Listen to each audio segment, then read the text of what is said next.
Good morning, good afternoon, good evening to all the Zeitgeist activists, members of the movement, and those who follow our events. Now we are in Oslo. My name is Olga Vlasova. I'm one of the members of the movement, and I'm now sitting next to Douglas Mallette, who is on the Scandinavian tour to share his ideas about global sustainability. The NASA Space Shuttle program is basically finished. And so none of us really work there anymore that worked on the program, but I did work for the Space Shuttle program for 3 years. And we have a question from our Zeitgeist activist from Oslo. What was the most important thing you learned from the time working for this program? I worked in systems integration. The department that I worked in was called configuration management. So what we were responsible for was making sure that the blueprints, the technical drawings, the engineering orders that showed where everything went in the shuttle payload bay for any particular mission, that everything was in the right place with the right code numbers, that the systems were all working together. And we had to interface with other departments and whatnot to make sure that it all worked. And so that gave me keen insight as to how a large project, the space shuttle, very huge, can all work together, how the communication platforms work, the meetings, the organization, the structure, and the systems engineering itself of getting all these different systems to work together to do the mission that the space shuttle would be going on. So now it gave you a lot of experience for your own project also. Exactly. Yes, I guess. Yes, it helps me with the company that I'm starting. I come from a military background, so I had some of that already because you learn some of those. I worked in naval aviation, so there's a lot that goes into coordinating teams, managing projects, getting things done around aircraft, and that just kind of, it's flowed throughout my life along that path of project management, systems engineering, team integration, things like that. Right, and can you tell us what is the main purpose, the main message you want to convey here in Scandinavia doing your lectures? Sure. I'm doing the lecture is titled Global Sustainability, How Science, Engineering, and Technology Can Be Used for Human Concern. And it's a showcase of, if we were on Mars, how would you live? How would you operate in a world that's extremely hostile, where you don't have a grocery store down the street to just go buy whatever you need? It's a different concept, a different world, literally. So how would you operate? How would the astronauts be able to live in a world like that on a day-to-day basis? Because of that thought process, you have to invent and develop key technologies that help make it livable for an astronaut. Well, we've done those. We've invented a lot of those technologies already so that the astronauts on another world, the moon or whatever, can be sustainable. But we don't do that at home very well. We don't adopt those same practices in our day-to-day lives as to how we operate global society. The operating system of the planet is not very sustainable. So the purpose of my lecture is to show people what we're capable of on a technical level, not going over their head, but just giving them the concepts and the ideas. I'm not trying to outsmart anyone, just so that anybody can understand it. And then take it to the next level and say, okay, if we have this potential, what's holding us back? Why aren't we using it the right way? And I go into that a little bit, which leads towards the resource-based economic model mindset of thinking.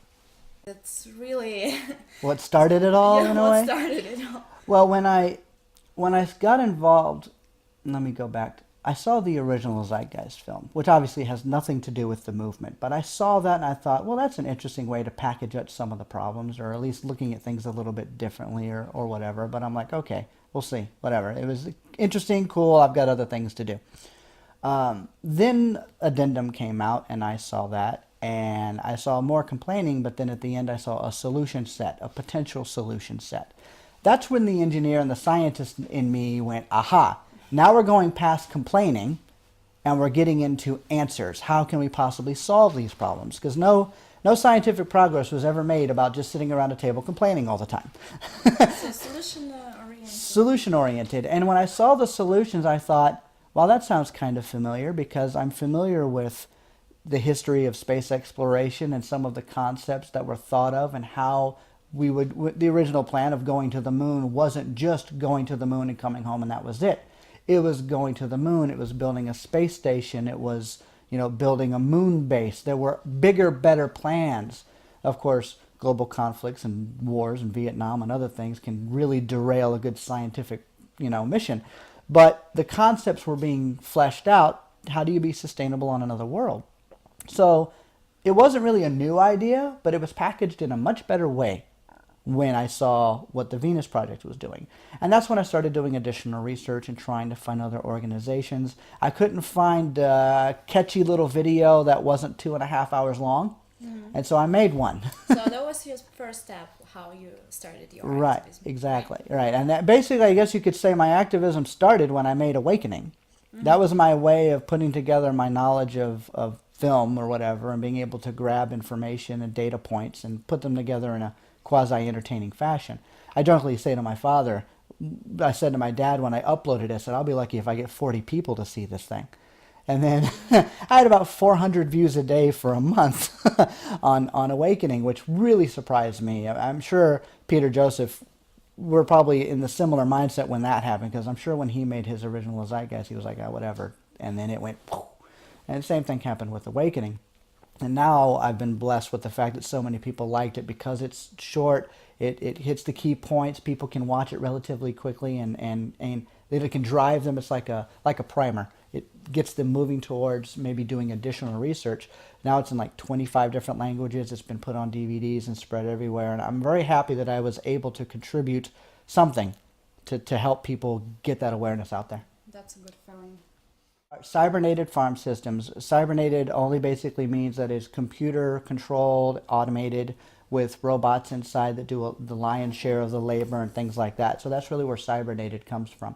And it's a farm system. So basically a 5,000 square foot building, or putting it in metric terms, about 464 square meters, a building of that size, I can feed 1,600 people 10 different fruits and vegetables each per person. The building is off the grid, meaning that I can put it anywhere in the middle of the desert with no infrastructure, no power, nothing, and it will work because it's solar and wind powered. It collects rain. It has storage facilities built into it. It's its own little self-sustaining island, and all it does is make food for the people that it serves.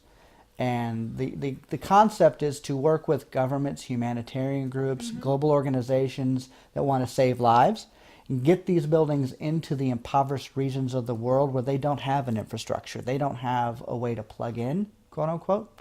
So what this will do is allow them to get food without having to be plugged in. We're just going to bring the factory to them, and it will make food. And once their bellies are full, and they're not starving to death and literally turning to dust in front of our eyes, then we can work on education processes. I'm going to teach them how the building works. It's going to be a step-by-step process of bringing them up to the 21st century, starting first by feeding them. I have a question. It's solar powered, but it can work even in the places where there is no sun. Right, it'll be solar and wind. So it's Okay, both. so- It's a combo. And of course, the buildings will be modified and adjusted based on the geography of where they are. If we're looking at a place like, say, Iceland wants them, I'll go geothermal. We'll try to make it a geothermal powered building instead. So it depends on what's appropriate for the region that it's going to. But when you're looking at sub-Saharan Africa, solar and wind is the dominating force. And if you're looking at Australia, different parts of Australia, also solar and wind. But you come up here, say to Scandinavian North, a lot less sun during the majority of the year. So solar would not be as efficient. So we would look at wind, battery banks, and maybe if we can tap a geothermal, find something, use waste heat from a factory that's doing one process and partner with them and have the farm be next door so that you can tap their waste heat and maybe generate power off of that. Different kinds of ways of working with the existing infrastructure. So you would adopt to the conditions of the country that you want to. Exactly. Just like humans adapt to their surroundings, these buildings will be set up to adapt to whatever's available in their region. I will admit that I don't know that much about aeroponics. I haven't done enough research on it personally myself, so I can't speak to that. But the difference between hydroponics and aquaponics is basically this. Aquaponics is hydroponics mixed with aquaculture. Aquaculture is fish farms. So you have aquaculture, so there's the aqua bit, And then hydroponics, there's the ponic bit. So you mix them together and you have aquaponics. The difference is that hydroponics uses chemical fertilizers, manufactured liquid nutrients that you would put in the water, and then that would go to the plants and then they would eat that. Aquaponics is taking a fish tank and letting nature do its thing. The fish dirty the water, the plants want that, so you filter that off to the plants, and you move that to the plants. The plants suck the nutrients out of that using various ways that have been established. Aquaponics is a viable working system. We don't have to invent anything new to make that work.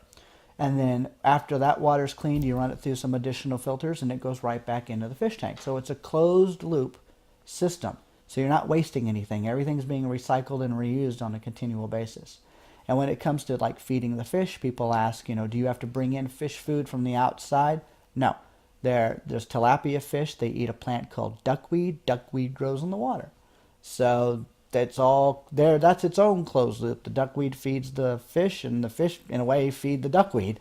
So that's a closed loop system. And so this is set up so that once you turn the building on, once you flip the switch, you don't have to touch it again. Is it efficient to use hydroponics on a small scale, like a small vegetable garden, window farming, for example? Yes, it's becoming quite popular, yes. What I'm doing is industrial scale, specifically for regions of the world that are broken, that really can't. But people in major cities can do local, in their own window, hydroponic systems. They could even do aquaponic if you have a fish tank of appropriate size and you can maintain it. You can set up timers and little computer control systems to manage the lion's share of the work, the majority of the work, so that you don't have to do too much. But there are definitely in-house ways of doing this so that you can grow some of your own things. So what is the potential when it comes to feeding the world? You say it's how many people you can feed? 1,600. 1,600. So you just distribute, you install this system, give it to people? Yeah, flood the world with these buildings. And yes. then the world will be... Yes, the world will be fine. That's the kind of an idealistic approach to it. But that's kind of the long-term goal. If I don't have that goal in mind, then what am I doing this for?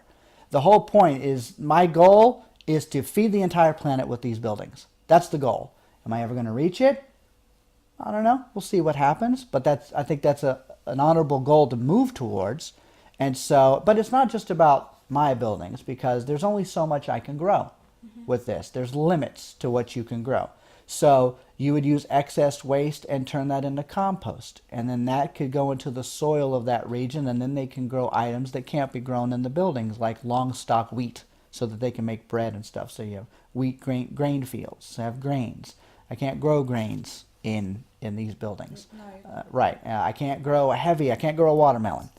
I can't grow apple trees. Not in the systems that I'm using. Now, can we later on go back in, use the monies that I make and reinvest them back into building tree farmhouses and things like that? Absolutely. And that's a plan that I have. We're going to work with other industries that are good with doing that.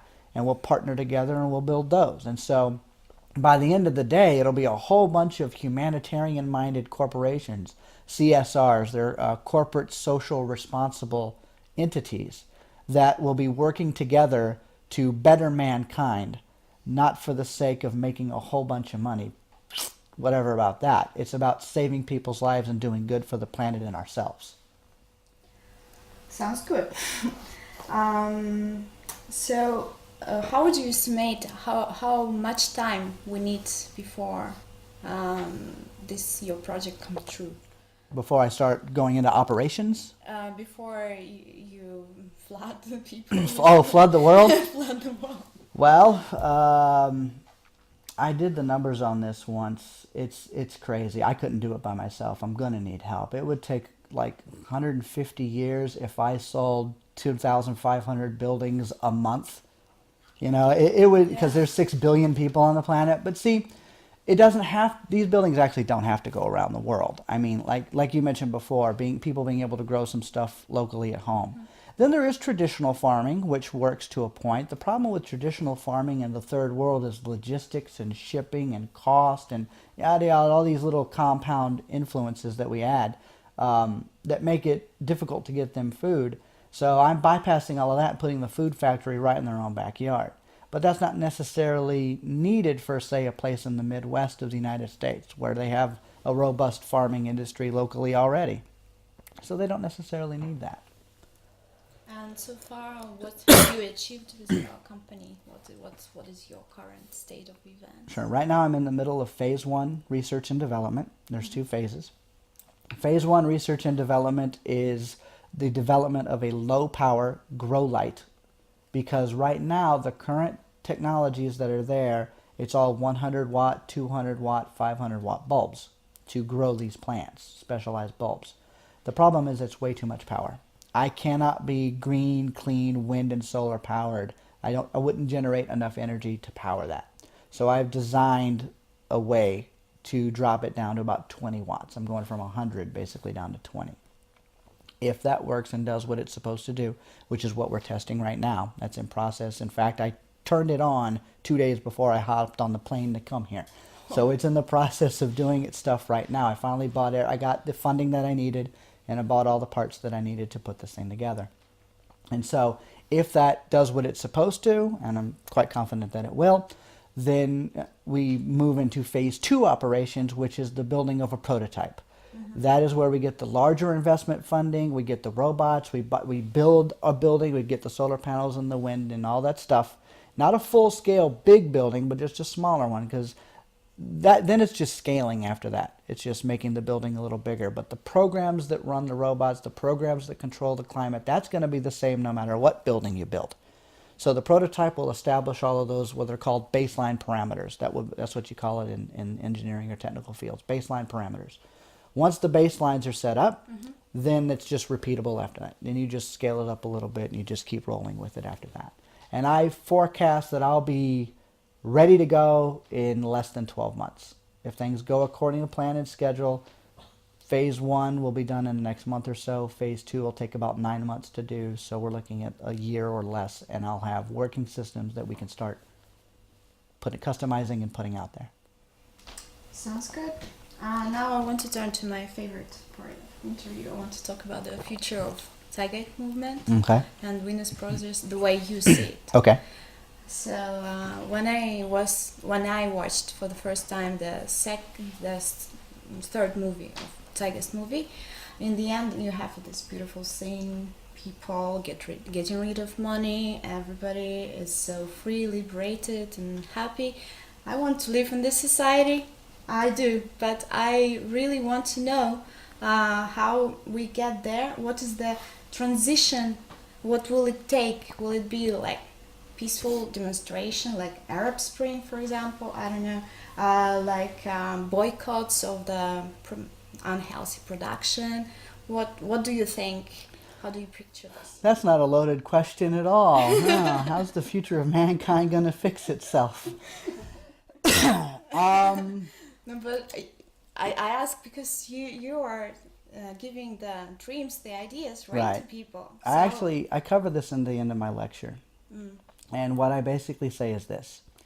You need to do what you're passionate about. Some people are good street activists. I'm not. That's not what I do. I am more the formal university lecture type person. And I'm starting my own company with that goal in mind. The long-term goal is to erode the need for money. I really don't see that idealistic at the end of the film. It's a great image of throwing all the money back at the banks and going, blah, we don't want it anymore. I don't think it's quite going to happen that way. But what could happen is the erosion of the necessity for money. If I can make money less necessary for food, by doing these buildings, it's a one-time cost.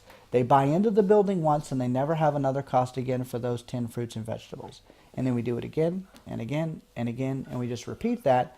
Now food, effectively, is free, right? Okay, so now I have more money in my wallet to go party. Yay! Well, now let's do that with energy. And now let's do that with transportation. And now you start going down the domino effect of eroding the need for money. People are going to have all this money, but they're not going to have a lot of bills. Eventually, people are going to start asking the question themselves, what do I need all this stuff for? My shelter, food, energy. I did a one-time cost like 20 years ago, and I haven't had to pay for it since. And we work together to maintain the building, so every once in a while we get called upon to do a quick check on it or whatever. So that really doesn't harm me in any way. I can do that. So then they start asking the question themselves. We have to slowly bring about the environment. It's an environmental adjustment. Bring about the environment that will cause the mental adjustment. But it's both at the same time.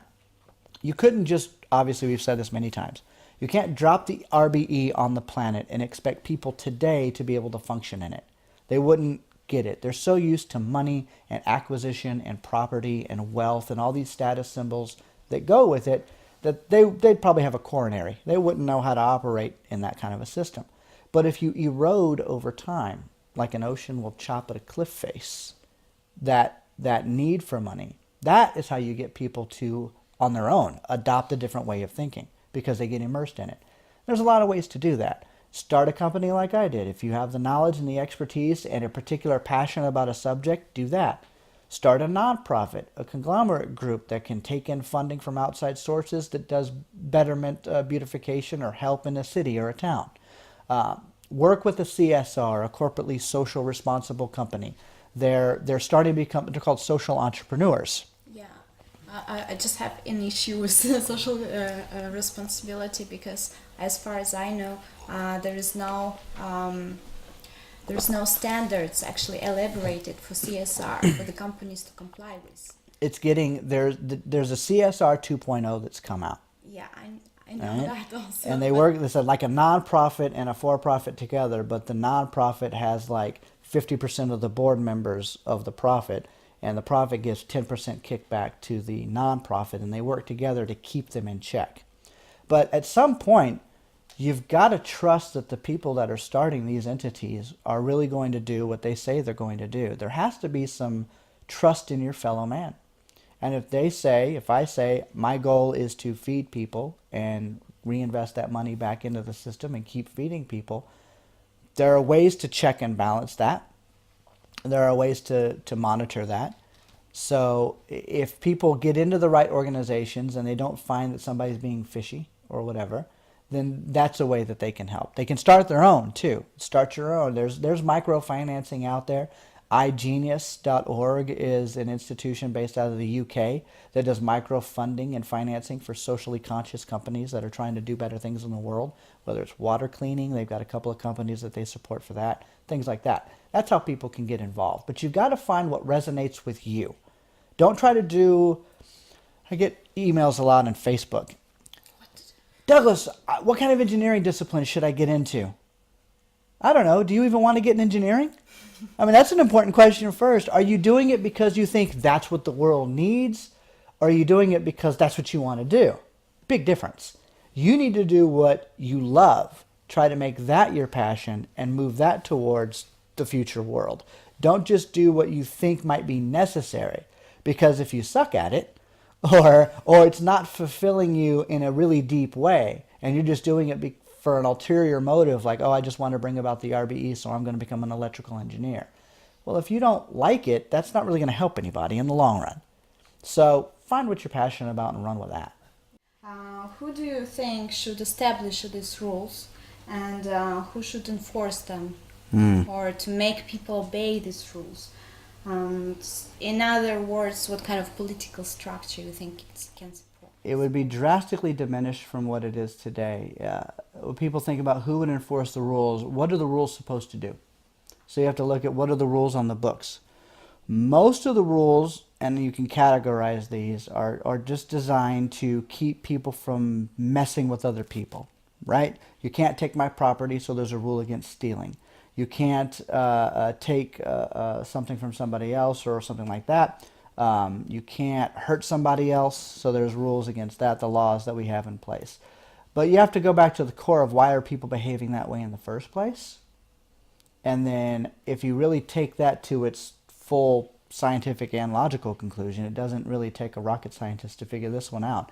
If you have 5 people on an island with 1 coconut tree, that's probably not going to be a good idea. You're going to get bad behavior no matter how nice they say they are, because there's not enough food.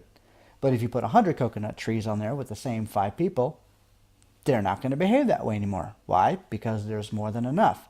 So in case 1, you need to develop a bunch of rules to equitably share the coconuts so that nobody beats up anybody else for their coconuts. In case 2, there's no need for a rule for that because there's more than enough coconuts. So what are you going to make a rule for? There's an abundance of coconuts. If you take that process to its fruition and look at all of the different things that we can make in abundance, a lot of the rules that we have, they just go away. And they don't go away because, we want anarchy and the world to be a crazy place. They go away because they're not relevant anymore. There's no justification to have a rule to stop someone from stealing when you live in a world where there's an abundance of everything that somebody needs to survive. So what are they going to steal? What's the point of stealing? So those rules eradicate themselves when you improve the system. Now, it's not something that you can just do right away. It's gonna be like the erosion of money. It'll be the erosion of those rules. Some rule, they'll just start to get chipped away. We don't need that one anymore. We don't really need that one anymore over time. Likewise with the police forces or any forces that are set to enforce them. As the rules go down, the need for all of that goes down. And likewise with government. What is government supposed to do? Really, it's supposed to maintain the security of the people and govern commerce, economic transfers between nations. Well, if you start developing a robust global society that's more cooperative instead of competitive economically, I'm okay with competition for like sports, but economic competition kills people. And so if you get to that place where governments become drastically reduced, you want to talk about the reduction of government, a lot of politics say make government smaller. Okay, make access bigger so that people don't have to need a big government to help them. So that will just over time dwindle itself down. Do I know what the final result's going to be? No, I don't have a crystal ball. I can't look into the future and know how it's going to manifest 50 years from now. But I know that's the process. But still, you have a planet Earth with finite resources, right? Right? If we want to manage these resources, there should be a system that manages these resources, right? Right. So I personally, I don't really picture how you would say to one person that, for example, you shouldn't have 2 cars because it's not ecological, because you can use electrical cars instead because it's more environmental. It's more about, I'm asking about how it's a question of freedom of a person. Okay. So in a way, maybe I'll more talk about the transition period. As you say, in the end, everybody will have a different state of mind. But maybe I'm not talking about the transition period. How would you explain? Or, well, you can explain, but still it's like you take a freedom of a person away when you say... I guess it depends on what's your definition of freedom. Does somebody define freedom as their ability to do whatever they want, even if it hurts somebody else? Unfortunately, we don't quite separate the two very well in today's world. So people think they're entitled to, I can do whatever I want, I'm free. The problem is if that action is causing 50 people to die, that's a behavior that should be socially unacceptable, period. So the question is, does the freedom infringe upon other people's freedoms? Their ability to live or to be comfortable as well? Because this isn't a one-sided monopoly game. We only have one planet, and if we don't coexist and work together, we're going to self-destruct. So you get back to the how do you manage the resources? Well, first you've got to do the accounting method. You've got to find out how much you have to work with. But it's not just knowing what you've got to work with. You have to make sure that everything you do reduces waste drastically. We waste so many resources these days by throwaway systems. Entire cell phones that get thrown away when the only thing they've upgraded is a small chip, when you should just change out the chip, not the whole phone. So there are systems that we can put in place over time that will reduce waste, that will increase efficiency to where that car lasts a lot longer, that the electric car is now just as powerful as the gas one that you had before, so you just do a swap out. So you still have the same freedom, you still basically have the same car, but one is more responsible than the other one. So that's how you get to those places. You don't take away people's freedoms, but you do educate people on how better to manage their freedoms. And about the system that, of management of resources, how would you, is it possible technically to prevent other people to take advantage of this system? Like, can people take advantage of like a resource-based economic model? Yeah. Have you thought about it? It'd be, I have, and I can't think of a way where somebody could pull that off. And here's why. You're talking about a planet that's globally integrated with the city system hubs, just like maybe 200 or 300 of these mega cities that are production hubs for regions, like regional districts, or however you want to term it. Terminology is irrelevant. And then these systems provide an abundance of the biological needs and the quality of life needs of the people in concert together of the entire planet. How could somebody game abundance? How do you hoard more for yourself or get power or control over systems that are decentralized? Now, in today's world, we have a lot of centralized systems. People talk about central planning and communism. They throw out all these words. Look at just the energy grid as an example. Somebody could game the energy grid really easily. It's called destroying the energy plant or a nuclear meltdown, or nature can do it. Look what happened with Japan and the earthquake and the tsunami. You have a central power structure. When it goes down, everybody goes down. Then you can't store food, people start to die, no waste, no sanitation controls. You've got all these issues, right? Because it's a centralized power grid. In the resource-based economic model, every building is its own partial contributor of clean energy power to the entire grid. So if one building goes down, the rest of them generate enough power to feed that building anyway. So it puts it in dynamic equilibrium. You have a dynamic grid that ebbs and flows and adjusts itself when something goes negative or positive. The building could be done for the day and everybody goes home, but it's still generating power through wind and solar or whatever, but all the lights are off and they be automated, so when you walk out of the room, all the lights cut off. They're all LED power, so the wattage is really low. So you're creating all this energy now, but the building's not really in use, it's dormant. So what are you going to do with that extra energy? We'll say there's another building 20 miles down the road that needs a little more juice. So that the automated system will automatically filter that excess energy to that building, but it does it at the speed of light. You don't even notice it. It just does it. So you don't have to manage and maintain that so specifically. But it's decentralized. You can't game a decentralized system. Because what are you going to do? Take out one building? Well, there's like 50 others that can cover the difference. How are you going to game the food system if there's thousands of buildings all over the place or that are generating food? What are you going to do? Take over one? How are you going to game that? You really can't. And anybody who tries, honestly, has a mental issue.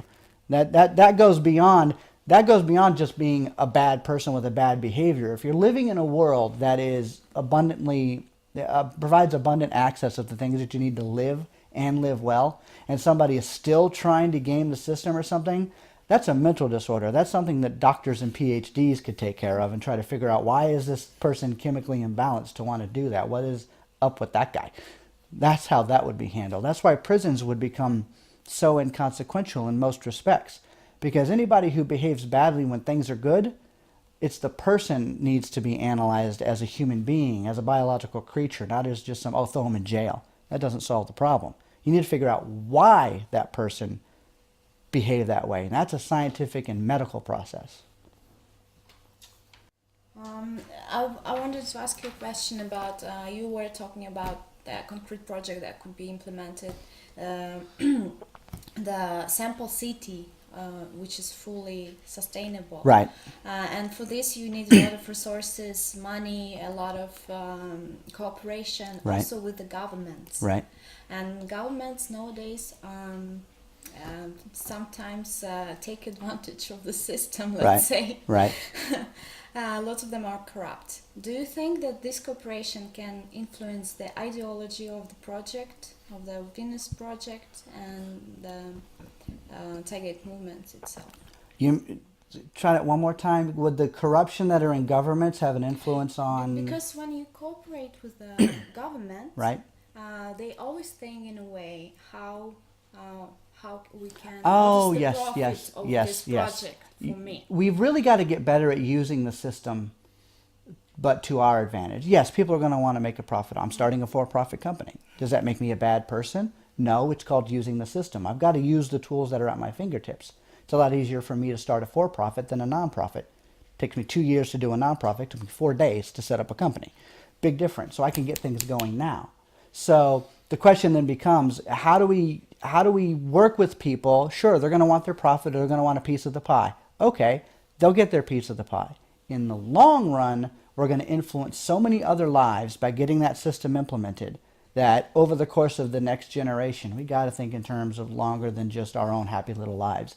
The next generation is going to see that influence, and eventually the government part of it isn't going to be as relevant as the lives that we've benefited from it. Thank you very much for your time. Thank you for this very interesting conversation. I hope you will enjoy the rest of the tour. I thank you very much. In Norway. Thank you. Thanks for having me. That's all. Yeah, that's right. I can't move. I forgot I'm chained.